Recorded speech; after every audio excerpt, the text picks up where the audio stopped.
कहते हैं तुंगभद्रा नदी के तट पर एक आत्मदेव नाम का ब्राह्मण रहते थे। ब्राह्मण बड़े ही सदाचारी, बहुत ही भगवान का भजन करने वाले, बड़ा ही सात्विक, बड़ा ही संतोषी, लोगों को कल्याण करने वाले, लोगों पर दया करने वाले, किसी से झगड़ा नहीं करने वाले, बड़ा ही शांत प्रिय राम थे। उनकी पत्नी थी जिनका नाम था धुंधली। ब्राह्मण जितना ही सत्यवादी थे, मिलनसार थे, अच्छे थे, दयावान थे, उनकी पत्नी उतना ही बड़ी कठोर थी, झगड़ालू थी, अशांत प्रिय थी। और जब तक चार घर में झगड़ा ना लगा ले तब तक उसका खाया हुआ अन्न भी नहीं पचता था। पति से भी बार बार झगड़ा करती थी, लेकिन आत्मदेव उनसे कभी भी उलझते नहीं थे। आत्मदेव कभी भी अपनी पत्नी का शिकायत नहीं करते थे। उनके यहाँ सब धन की कमी नहीं था, धनवान थे, ठाकुर जी ने खूब धन दिया था उनके यहाँ। लेकिन अगर कमी था तो एक चीज का, वो था संतान का। उनके घर में ठाकुर जी ने संतान नहीं दिया था। और अगल बगल वाले आकर के ताना भी देते थे कि पंडित जी आपके घर में संतान नहीं है, इसलिए आपके घर ये हो जाता है, वो हो जाता है, आपका घर का फल जल्दी सड़ जाता है, तुलसी का पौधा जल्दी मर जाता है। एक गौ माता थी उनके घर पे, वो भी बच्चा नहीं देता था, लोग उल्हाना दिया करते थे। लेकिन संतान नहीं होने का दुख सिर्फ आत्मदेव को था, उनकी पत्नी को कोई दुख नहीं था। कुछ समय के बाद आत्मदेव अपने मन में इतना विचलित हो गए, मन इतना अशांत हो गया, उन्होंने घर को छोड़ करके, घर को त्याग दिया और वन को चले गए। मन में सोच लिया जब मुझे पुत्र ही नहीं होगा, संतान ही नहीं होगा, लोग मुझे निसंतान कहेंगे, इससे बढ़िया मैं अपना प्राण को त्याग कर दूं।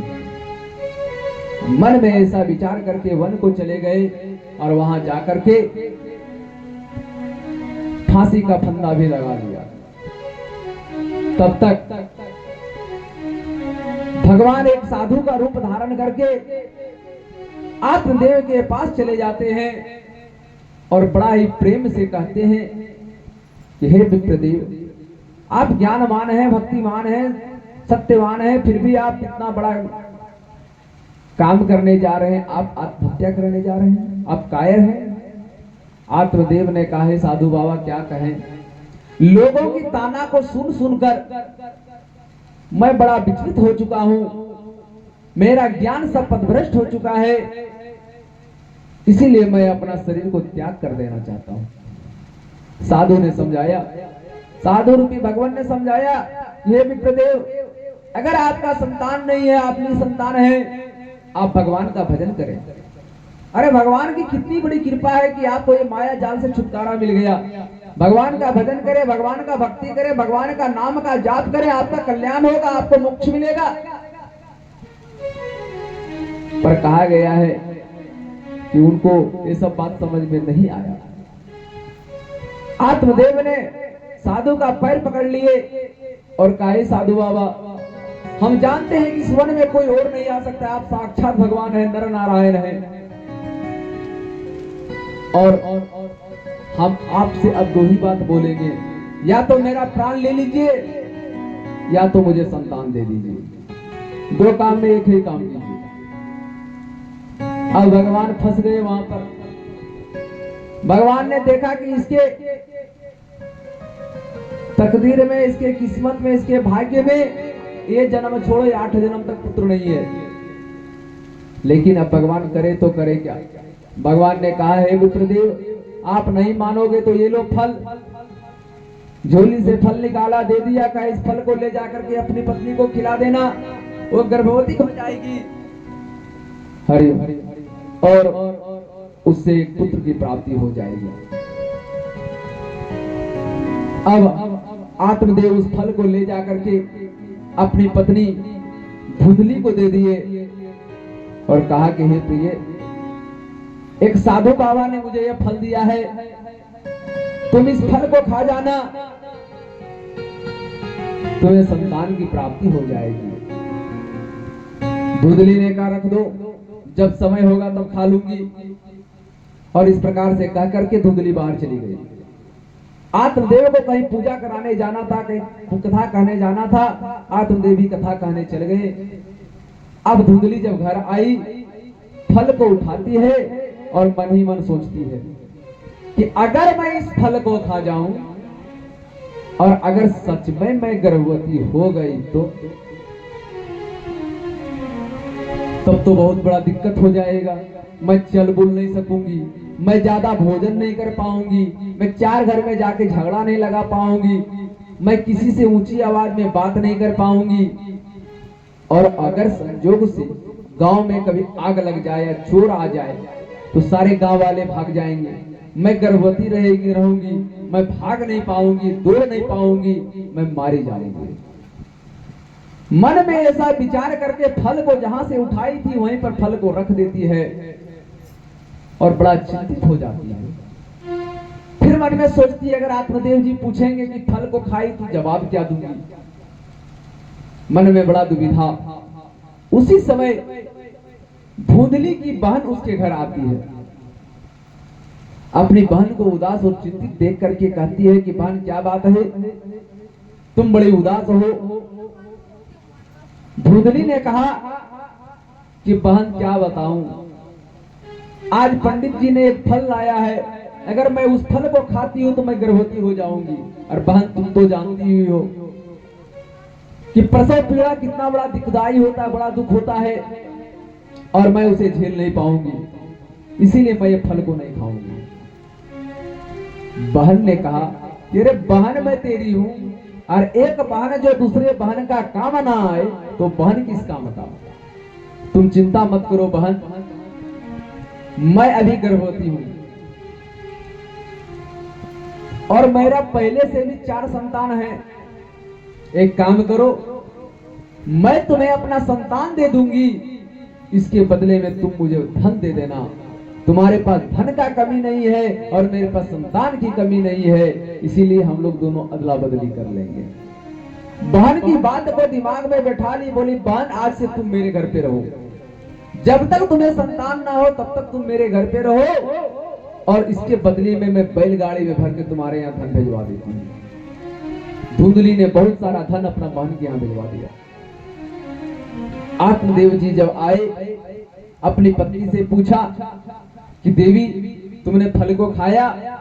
धुंधली बोली फल खा भी गई और गर्भवती हो भी गई। फल को रखा हुआ है, फल नहीं खाई है।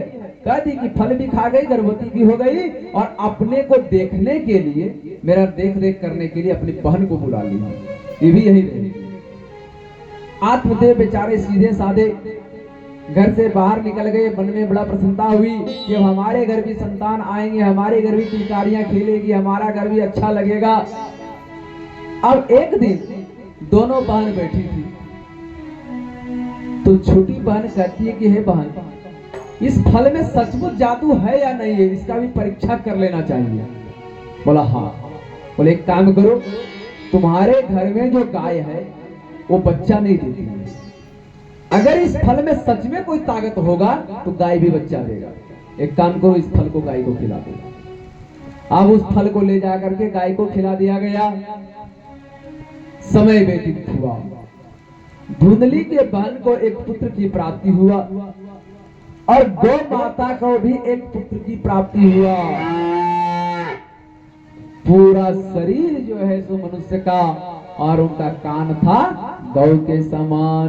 प्रेम से बोलिए गौकरण जी महाराज की जय हो। इस प्रकार से गौकरण जी का प्राकट्य हो जाता है और धुंधली अपने बहन के बच्चे को लेकर के अपने पति के पास आती है और कहती है मुझे भी संतान की प्राप्ति हुई है। पूरे गांव में हल्ला हो गया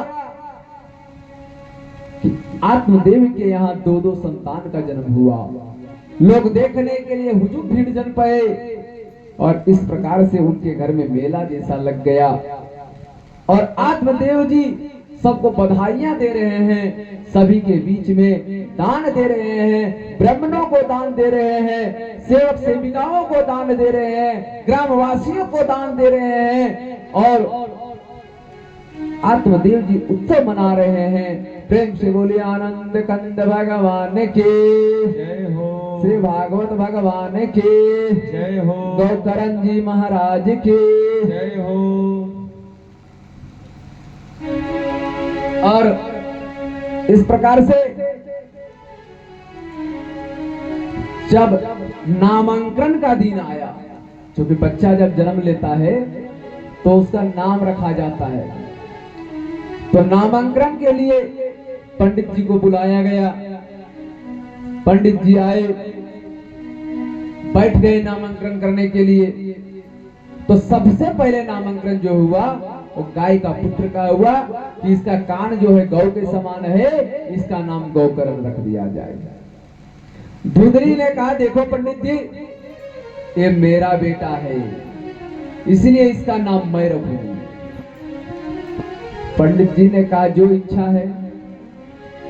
धुंधली ने कहा मेरा नाम धुंधली, मेरा पुत्र का नाम होगा धुंधकारी। धुंधकारी, धुंधली का मतलब क्या होता है? धुंधली का मतलब होता है अंधेरा, और धुंधकारी का मतलब क्या होता है? कुहासा। अंधेरा में आप जा सकते हो किसी तरह से, अगर आपको यहाँ से घर का रास्ता देखा है तो आप अंधेरा में जा सकते हो, पर कुहासा में आप नहीं जा सकते हो। अंधेरा से भी खतरनाक कुहासा होता है। और ये कुहासा कौन है? ये जो कुहासा अभी तो नहीं, ठंडे के मौसम में कुहासा आती है। कुहासा कैसे आया? कुहासा कौन है? कुहासा कोई और नहीं, ब्रह्मा जी का निस्तेज शरीर कुहासा है। ब्रह्मा जी जब सरस्वती जी की से विवाह कर लिए थे, उस समय उनको नारद जी के द्वारा श्राप मिला था, अपने शरीर को उन्होंने खत्म कर दिया था।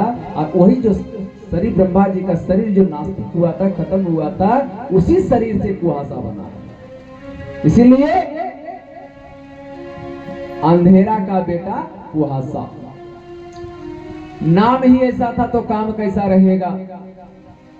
धुंधकारी और गौकरण पढ़ने के लिए बड़े हुए, धीरे धीरे पालन पोषण हुआ, बड़े हुए, पढ़ने के लिए गुरुकुल भेज दिया गया। एक ही घर के दोनों बच्चे हैं, पर दोनों में आसमान जमीन का अंतर है। गौकरण जी जाकर के गुरु की सेवा करते थे, शिक्षा अध्ययन करते थे, ज्ञान प्राप्त कर रहे थे। और धुंधकारी सुबह सुबह गुरुकुल में जाकर के जितने भी बच्चे होते थे, किसी को जाकर के मार देना, किसी के ऊपर पत्थर चला देना, कभी गुरु जी के ऊपर कांटा लगा देना, कभी किसी का चप्पल उठा करके नदी में डाल देना, कभी किसी के, बड़े अन्य प्रकार उसका बदमाशी बहुत ज्यादा था। गुरुजी धुंधकारी से हार गए और गुरुजी ने कहा कि हे पुत्र, हम तुमसे हाथ जोड़ते हैं, तुमसे हम हाथ जोड़ते हैं, तुम मेरा गुरुकुल छोड़ के चला जाओ। इसी प्रकार से एक पिताजी अपने पुत्र को नामांकन करने के लिए स्कूल में गए, और उसका पिताजी जो है बहुत उतना पढ़े लिखे तो थे नहीं, लेकिन अहंकार बहुत ज्यादा था। वहां पे जाकर के कहा देखो मास्टर साहब, ऐसे तो मेरा बेटा बहुत तेज है, इसमें कोई चीज का कमी नहीं है, इसको पढ़ा दो, थोड़ा मोड़ा और ज्ञान बना दो। हॉस्टल में भर्ती करवा दिया गया। लड़का पढ़ने लगा, पर पढ़ता नहीं था, सिर्फ बदमाशी करता था। कुछ दिन के बाद उसके पिताजी पहुंचे, बोला गुरुजी मेरा बच्चा कैसे है? ऐसे तो पढ़ने में कम नहीं होगा, जानकारी तो पूरा है मेरा बेटा को। उसका बेटा भी बगल में बैठा था। बोला हाँ। गुरुजी ने समझ गए कि इसका पिता ही अपने पुत्र को बिगाड़ रहा है। कहा हाँ, आपका बेटा सब कुछ तेज है, बहुत तेज है, ये सब पढ़ने में बहुत तेज, खेलने में बहुत तेज, संगीत में बहुत तेज, सब कुछ ये जानता है, लेकिन थोड़ा सा कमी है। बोला कमी क्या है? बोला ये सब कुछ जानते हुए भी, सब कुछ मानते हुए भी सिर्फ मेरा बात नहीं मानता है, बाकी सब कुछ मानता है। प्रेम से बोलिए आनंद कंद भगवान की जय हो। उसी प्रकार से गुरुजी ने कहा हे धुंधकारी, तुम चला जाओगा, तुम मेरा बात नहीं मानता है, तुम यहाँ पढ़ने लायक नहीं है। धुंधकारी जब घर आ गया उदंड तो था ही, बदमाश तो था ही, किशोरावस्था में प्रवेश किया। ये जो उम्र होती है 12 साल से 18 साल की जो उम्र होती है, 22 साल तक, उस उम्र में बच्चे बिगड़ते हैं और बच्चा बनता है। अगर अच्छा संगति मिल गया तो बच्चा बनेगा, और बुरा संगति मिल गया तो बच्चा बिगड़ेगा। तो उसको संगति, जब उस शुरू से बदमाश था, उद्दंड था, तो संगति भी वैसा ही मिला। कहता संगत से गुण जाता है, संगत से गुण जाता है। और धीरे धीरे संगत खराब होने के कारण जुआ खेलना प्रारंभ कर दिया, तंबाकू खाना प्रारंभ कर दिया, सिगरेट पीना प्रारंभ कर दिया, धीरे धीरे शराब पीना प्रारंभ कर दिया, मांस खाना प्रारंभ कर दिया, मदिरा पीना चालू कर दिया। पिताजी बड़े परेशान, रोज समझाते थे, पर पुत्र समझे क्यों। अब लड़का धरा धरा और व्यस्त हो गया, थोड़ा और युवा हो गया। अब कभी कभी पिताजी के ऊपर भी हाथ चला देता था, कभी माँ के ऊपर भी हाथ चला देता था। बड़ा घर में परेशानी, बड़ा कलोहल। अब उसने क्या किया, धीरे धीरे चोरी करना प्रारंभ कर दिया, अपना घर का सारा सामान बेच दिया।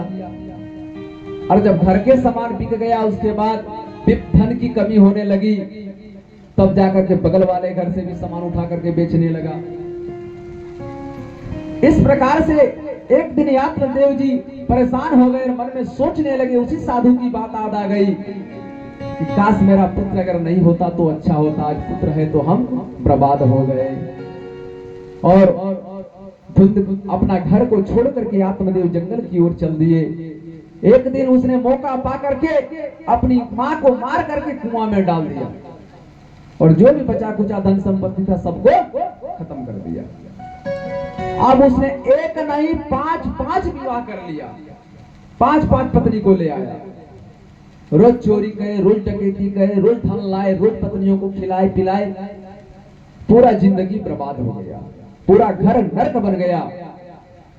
लेकिन कहा गया है कि जैसा कर्म करेंगे वैसा भोग भोगना ही पड़ेगा।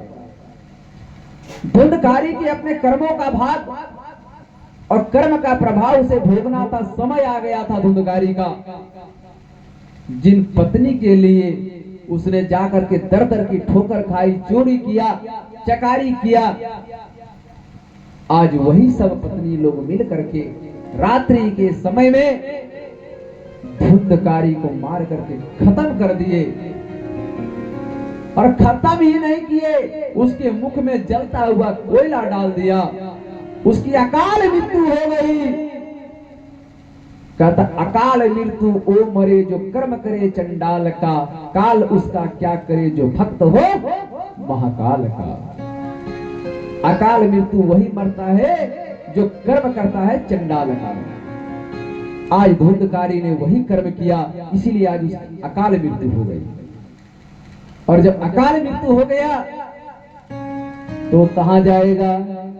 न स्वर्ग जा सकता है, न नरक जा सकता है, न अपना घर में रह सकता है, न भाई बंधु के पास जा सकता है। तो क्या होगा? वो प्रेत बन गया। उसकी पत्नियों ने उसको मार करके उसी के घर में उसको गड़ दिया। सुबह कोई नहीं आया देखने के लिए। क्यों? पूरे गांव वाले को सताया था। बोला बढ़िया हुआ, एक चला गया तो अच्छा हुआ। प्रेम से बोलिए आनंद कंद भगवान की जय हो।